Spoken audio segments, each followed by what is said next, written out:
Assalamualaikum Pak Haji. Waalaikumsalam warahmatullahi wabarakatuh. Ini nih Pak Haji, saya kan ada channel YouTube. Nama acaranya sih Tanya Ustadz aja. Intinya sih teman-teman yang mau nanya gitu bisa kan ke saya, nanti kita tanyain ke Ustadz. Iya, insya Allah. Nah di sini kan yang baru bergabung gitu, bukan bergabung sih, yang baru saya tanya-tanyakan tentang KPJ itu ke Ustadz Abi. Nah sekarang itu saya minta sih Pak Haji Komar nih bisa ngisi dah di acara Tanya Ustadz aja nih. Cuman kita masalahnya nih belum ada yang support nih Pak Haji. Nah saya tuh ngelihat di Facebook itu Pak Haji tuh low profile banget gitu. Jadi nggak ada nggak ada lulusan apa gitu kan. Tapi saya dapat info nih yang terpercaya nih. Ustadz Haji Komarudin MPDI, betul ya? Iya. Komarudin MPDI ini adalah apa tuh, lulusan jurusan ilmu agama, betul? Iya, manajemen pendidikan Islam. Oh, manajemen pendidikan Islam. Haji umurnya 43 ya tahun ini ya? Iya. Betul kan? Betul. Kok udah tahu ya? Iya dong. Udah tahu bocorannya dia. Udah tahu bocorannya. Tapi ya kayak masih muda lah Pak Haji. Nggak kayak umur tuh, kayak umur awet tua lah gitu ya. Awet tua. Nah SMK-nya Pak Haji itu di Ciwaringin ya, Cirebon. Iya. Madrasah Aliyah Negeri. Oh, Aliyah Negeri. Nah ini kuliahnya Pak Haji di mana ini? Di Win. Salah satu kampus yang ya kecil lah. Ya dibilang orang juga banyak yang nggak tahu. Kampus swasta kecil, mahasiswanya juga sedikit. Ya yang tidak asing lagi PTIQ Jakarta. Iya, Perguruan Tinggi Ilmu Al-Quran Jakarta. Tapi kayak kalau saya sih, bagi saya sih udah dari SMA sih sebenarnya saya juga tahu PTIQ gitu. Iya, waktu SMA tuh sih pernah gitu ya, dengar ya. PTIQ, cuman saya nggak berkompeten kayaknya di situ ya. Nah, ada lagi nih Pak Haji juga jadi guru ya sekarang ini aktivitasnya? Ya, selain di sini saya ngajar jadi guru sanawiyah. Oh, sanawiyah. Di mana tuh? Al-Azhar? Di Pondok Pinang. Oh, Pondok Pinang. Sanawiyah Negeri 3 Pondok Pinang. Kayaknya jadi guru favorit nih kayaknya. Ya enggak juga. Malah guru yang ditakutin karena anak-anak harus hafalan. Oh, iya. Dikejar-kejar setolan hafalan, jadi anak-anak yang tentunya yang kurang suka dengan hafalan ya otomatis lari gitu. Oh, gitu. Tapi kalau yang seneng ya seneng juga sih, tergantung anaknya. Oke, ini Pak Haji juga imam di sini ya? Betul. Ya, betul, imam di sini, imam rawatib. Itu udah berapa lama Pak Haji jadi imam di sini? Saya di sini itu awalnya itu jadi muazin dulu. Oh, jadi muazin. Itu pada tahun 2001 saya udah masuk sini. Oh, berarti udah sekitar 21. Ya udah, pokoknya udah lama dah. Iya, 21 tahun. 21 tahun. Dari tahun 2001 saya masuk sini, waktu itu saya masih mahasiswa ya. Mahasiswa tingkat akhir, udah ya lagi nyusun skripsi ya. Waktu itu awalnya saya kesini tuh diajak sama temen yang sudah almarhum, kakaknya Ustadz Fadlu. Namanya itu Ahmad Muhaimin. Nah, itu teman. Ya ibaratnya ya teman seperjuangan lah pada waktu itu ya. Jadi beliau yang ngajak saya ke Masjid Pondok Indah. Waktu itu ada lowongan ya muazin gitu. Kebetulan ada yang keluar gitu. Jadi saya masuk. Jadi waktu saya masuk itu ya tanpa tes, tanpa apa-apa, pokoknya langsung aja. Ya langsung masuk aja gitu, nggak ada tes-tesan ya, karena ya kalau dites juga nggak tahu lah bakal masuk apa enggak. Tapi alhamdulillah banget itu udah 21 tahun lah, lama banget itu. Jadi itu berlangsung kurang lebih saya sampai tahun 2005 muazin. Lanjut ke jadi. Nah, kemudian setelah saya 2005 itu saya nikah. Oh, nikah. Iya, nikah. Nikahnya di sini juga di Masjid Pondok Indah. Nah, setelah menikah itu ada ya sedikit clash lah ya, sehingga kemudian saya harus keluar dari Pondok Indah. Jadi saya keluar dulu, sempat keluar. Ya, kurang lebih ya tahun 2006 itu saya vakum, nggak ada kegiatan. Kemudian 2007 saya masuk lagi ke sini. Itu untuk menjadi imam. Ya itu pun juga sama, tidak melalui tes ya, karena kalau saya dites ya nggak tahu lah saya bakal masuk apa enggak gitu. Tapi yang pasti saya punya modalnya apa? Modalnya adalah punya komitmen yang tinggi untuk mengabdi di masjid. Itu modal saya itu. Dan memang niatnya pengen ya bagaimana saya bisa istiqomah di masjid. Tapi ini Pak Haji, ini kayaknya umur 43 udah jadi haji, kayaknya kayak saya tuh ada yang ganjil gitu. Nah, ini ceritanya jadi haji ini gimana nih Pak? Nah, untuk haji itu juga ya mungkin itu adalah bonus dari Allah barangkali ya, karena kesetiaan saya dengan masjid ini kan gitu, komitmen saya yang tinggi. Dan memang pada waktu itu saya dalam hati saya itu sempat terbetik dalam hati saya bahwa ya Allah, saya sudah ngimamin di sini lama gitu. Ya waktu itu tahun 2015 pas bulan puasa, saya ada hati dalam hati saya begitu, ya Allah, saya sudah ngimamin di sini udah lama, tapi saya belum pernah yang namanya melihat Ka'bah gitu. Belum pernah melihat makam Rasulullah gitu kan, sehingga ada keinginan yang kuat pada waktu itu. Ya berdoalah sama Allah, ya Allah berikan jalan saya untuk bisa pergi haji, bisa berziarah ke makam Nabi. Ya mungkin dari hati saya yang paling dalam itu kemudian didengar sama Allah. Dengar, kemudian ya biidznillah ada jamaah yang datang ke sini kan gitu ya. Iya. Ada jamaah yang pengen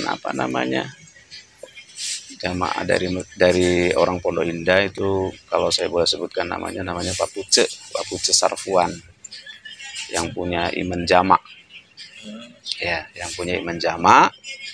Beliau datang ke sini menanyakan ke Pak Ustadz Rusmono. Nah, beliau menanyakan apakah imam-imam di sini sudah pada pergi haji gitu kan. Kemudian Pak Rusmono bilang belum ada yang pergi haji. Waktu itu belum ada ya. Iya, belum ada. Pokoknya belum ada lah yang pergi haji gitu. Nah, kemudian Pak Puce ini minta sama Pak Rusmono itu, ya udah kalau gitu saya minta satu orang yang sudah lama di sini ngabdinya. Ya kan?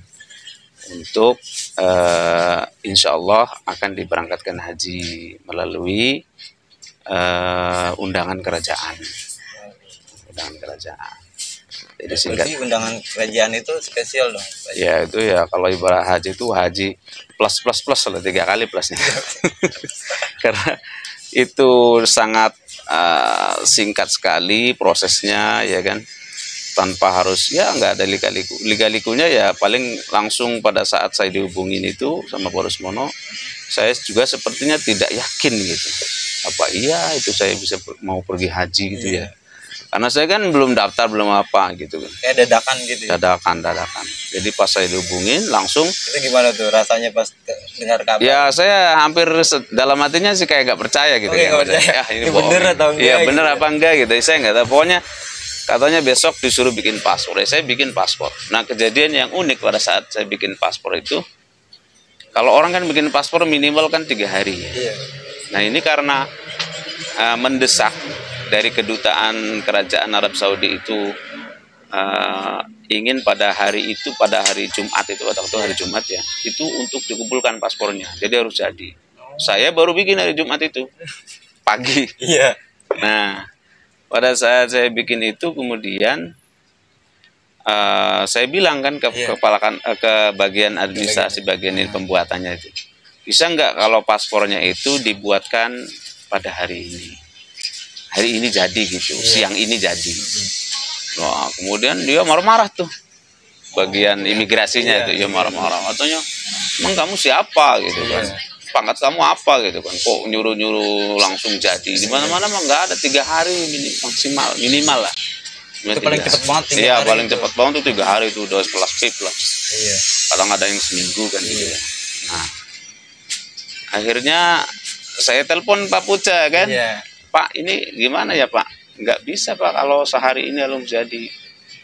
Nah, terus kata Pak Puca, ya udah kamu tunggu aja di situ, di ruang tunggu. Ya udah saya tunggu duduk di situ kan, sambil ya jangan-jangan nggak bisa jadi. Sambil was-was juga gitu. Nah kemudian kurang lebih 1 jam, rupanya Pak Puca ini menghubungi orang yang menyuruh dia nyari orang suruh haji itu. Namanya Pak Iwan Shah Wibisono. Pak Iwan Shah Wibisono itu beliau kerjanya di Kepala Rumah Tangga Kepresidenan. Nah, jadi sebenarnya yang mendapatkan kuota haji undangan kerajaan itu adalah Pak Puca itu. Pak Iwan. Cuman Pak Iwan itu karena sibuk nggak bisa, akhirnya diserahkan ke Pak Puca. Nah, Pak Puca ini juga beliau sudah haji 3 kali. Ya syaratnya nggak boleh udah haji. Hanya terbetik dalam hatinya Pak Puca itu ingin, udah ini kayaknya yang cocok imam masjid. Itu akhirnya datanglah ke Masjid Raya Pondok Indah. Nah, singkat cerita pada saat saya bikin paspor itu 1 jam kemudian saya dipanggil sama kepala imigrasi, kepalanya ini. Kalau tadi kan adminnya ya kan. Nah, saya dipanggil. Bapak namanya Komarudin? Iya Pak, insya Allah hari ini juga paspor Bapak jadi gitu. Sebelum Jumatan udah di print, nanti habis Jumatan Bapak ambil ke sini. Nah, dengan izin Allah, jadi paspor yang harusnya dibikin 3 hari itu 3 jam jadi. Ya jadi ya memang kayak udah dikasih jalan gitu sama Allah. Ya mungkin Pak Iwan ini kan nelpon mungkin ya kan ke imigrasi supaya dibuatkan secara khusus. Kemudian alhamdulillah setelah jadi, terus saya langsung ke kedutaan untuk naruh paspor itu karena mau ditempel apa namanya tuh, kalau mau keluar negeri visa visa haji. Yang uniknya lagi pada saat saya datang ke kedutaan itu saya nggak ada yang kenal loh. Nggak ada yang kenal satupun siapa yang saya yang antar juga nggak ada yang antar, saya sendirian aja pergi bawa paspor ke sana. Saya tanya sama satpam, Pak ini saya mau ngumpulin paspor apa katanya, yang itu tuh Pak yang apa undangan kerajaan. Oh iya nanti ketemu sama ini ya. Terus saya diarahkan ke situ. Udah sampai di dalam itu sama bagian yang penerima paspor itu, dia bilang begini, dia bikin saya juga jadi kayak nggak percaya diri, kayaknya ini saya nggak jadi gitu ya. Dia bilang begini, ya ini kan Pak baru dikumpulin paspor ini, tapi nggak tahu siapa nanti yang akan berangkat gitu kan. Ya kayak Bapak berdoa aja gitu kan. Kan berarti kan melemahkan ya. Betul. Ya, jangan-jangan ini hoak doang gitu ya. Terus akhirnya pokoknya tunggu aja, kalau memang Bapak ini dipanggil dari kedutaan itu nelpon, berarti Bapak berangkat. Gitu. Tapi kalau misalnya nggak dipanggil ya berarti next yang akan datang. Tapi pasti. Tapi kalau udah sampai situ insya Allah ada ya kemungkinannya besar lah, kemungkinan besar. Tapi kalau pasti ya nggak tahu juga kata dia. Gitu. Akhirnya singkat cerita setelah 1 minggu kemudian saya ditelepon. 1 minggu itu? Ya 1 minggu. Telepon bahwa Bapak sudah mendapatkan nomor penerbangan hajinya. Jadi naik pesawatnya itu pesawat Saudi Airlines ya. Jadi naik pesawat itu pesawat Saudi. Itu pas Paji lagi apa tuh pas dihubungin gitu, tahu berapa orangnya? Waktu itu saya nggak tahu ada berapa orang, nggak tahu. Ya, pas begitu kumpul di kedutaan baru saya tahu. Kira-kira ada berapa orang gitu? Ada 49, hampir 50. Berarti Indonesia punya kuota itu sekitar 49. Iya waktu itu yang betul-betul ya free lah, free tanpa dipungut biaya apapun, dan ya semuanya dia dibiayain sama pemerintah Saudi. Dan itu kejadiannya ya gitulah, sangat singkat sekali, nggak ada 1 bulan saya tahu-tahu berangkat gitu kan. Ya saya kayak nggak percaya lah, kayak orang mimpi. Tapi gimana keluarga dari tanggapan gitu? Nah setelah kita udah tahu nomor penerbangan apa kan, baru saya izin ke keluarga kan. Oh gitu. Ya, awalnya saya nggak ngomong-ngomong kan, takutnya nggak jadi sih. Gitu. Setelah udah tahu nomor penerbangan, saya baru pulang kampung, bilang orang tua bahwa insya Allah tanggal sekian saya mau berangkat aja. Kaget semua. Iya. Kaget semua. Kok nggak cerita gitu? Iya, aku nggak cerita tuh ya, ini juga dadakan gitu. Baji, maaf, mau kopi, Baji, kopi. Udah minum kopi saya. Tengok minum apa nih? Iya. Bayam, kopi bayam. Bayam, kopi. Ya, saya kopi kapal api dah. Kopi ini, kopi susu. Aja, Baji. Nah, gitu ceritanya. Jadi, kopi ABC deh. ABC susu. Iya. 2. ABC. Jadi itulah sekilas tentang ya luar biasa Allah berikan, ya semuanya kan atas izin Allah ya. Jadi itu hanya wasilah aja, semuanya itu perantara. Sebenarnya memang Allah yang sudah manggil. Jadi kalau Allah sudah manggil, apapun yang terjadi ya pasti akan berangkat. Jadi jangan berpikiran pesimis, nanti haji bagaimana ini kan gitu lama, nggak usah. Kalau udah ada keniatan dalam hatinya, insya Allah nanti Allah akan berjalan. Ya kan banyak juga orang saya udah umur sekian, terus belum dipanggil juga kemarin pas pandemi kan gitu ya. Jadi kayak ada ya sedikit itulah sekarang itu kan. Ya memang sekarang dilemanya orang mau pergi haji ini kan karena lamanya kita waktu tunggu. Kalau di kampung saya itu 20 tahun umur. Jadi kalau udah umur 70 tahun, 20 tahun ya berarti ya 90 tahun. Masih hidup nggak tuh? Ya nggak ada yang tahu. Tapi pas di umur berapa tuh Pak Haji? Umur berapa ya? Sekarang 43 kan? Iya. Berarti pada saat 2015 itu umur berapa tuh saya? 2015 sekarang dikurangin 7 tahun. Iya, 7 tahun. Berarti 36 ya? Iya, kurang lebih. 36. Padahal saya memang targetnya sih 40 tahun tuh udah pergi haji sih. Lihat saya gitu. Tapi udah pernah daftar apa gimana? Ya itulah karena saya belum pernah daftar. Oh gitu. Iya, karena kan ya masih memikirkan bagaimana punya rumah dulu kan gitu. Waktu itu ya masih memikirkan ya banyak hal lah gitu ya. Ya orang kan nggak mungkin langsung daftar kecuali yang memang duitnya banyak ya. Kita kan semuanya mandiri, saya harus ada di Jakarta ini kan sendiri, hidupnya sendiri. Saudara-saudara di kampung semua. Jadi harus cari uang betul-betul dari nol lah gitu. Sampai pernah jadi supir bajai saya dulu. Supir taksi kan. Itu waktu pas mahasiswa. Masih mahasiswa. Ya, mahasiswa dulu. Sambil ya saking ibaratnya ya namanya orang ya kan dikasih uang dari orang tuanya masih kurang kan berarti harus nyari sendiri kan untuk memenuhi kebutuhan. Berarti ini benar ya Pak Haji ya, Ustadz Haji Kamarudin MPDI. Ya. Kita ngobrol dulu Pak Haji. Terima kasih. Kopi yang kedua nih ya. Itu. Berarti lahir di Cirebon.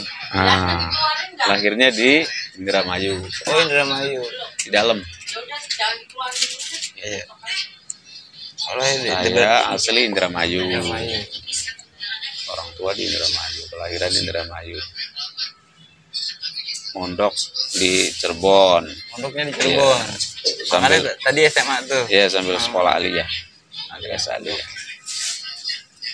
Ya kurang lebih ya cuma numpang tidur sih mondok saya.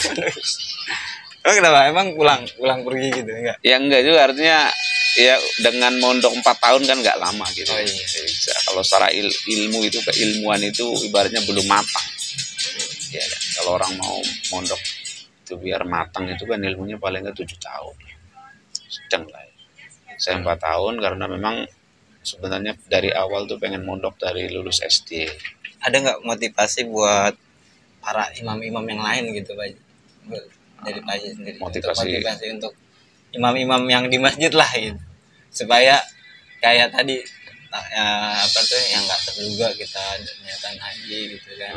Nah itu ada yang motivasinya buat Ya yang pasti sebenarnya untuk ya siapapun ya yang ingin mengabdi ya mengabdi kepada Allah ya melalui kita jadi imam misalnya ya imam masjid, itu syaratnya ya kita harus benar-benar tulus lah, ikhlas gitu dalam menjalaninya gitu. Kita harus rela meninggalkan keluarga. Saya kan harus nginep kan, hampir setiap saya tugas ini nginep. betul. Ya itu harus rela kita lakukan, dan ya memang kunci utamanya ya harus ikhlas lah gitu. Ya harus ikhlas, terus niatnya memang harus mengabdi gitu. Mengabdi karena Allah. Kalau kita kurang niatnya itu kurang kuat, maka biasanya ya biasanya nggak bakalan lama lah jadi imam itu ya. Jadi niat pertama harus ikhlas ya. Insya Allah kalau kita punya niat yang baik ya, hajat-hajat kita pun Allah akan kabulkan. Allah akan jamin lah ibaratnya gitu. Allah akan jamin. Motivasi yang bagus banget Ya. buat teman-teman nih, apalagi yang emang mengabdi di Masjid dia sebenarnya bukan hanya imam lah, siapa aja kan, Siapa aja. muazin, tukang sapu itu termasuk semua. semuanya. Kalau didasari dengan niat yang ikhlas, insya Allah Allah akan berikan kemudahan. Terima kasih Baji nih motivasinya buat teman-teman yang lain lah gitu ya.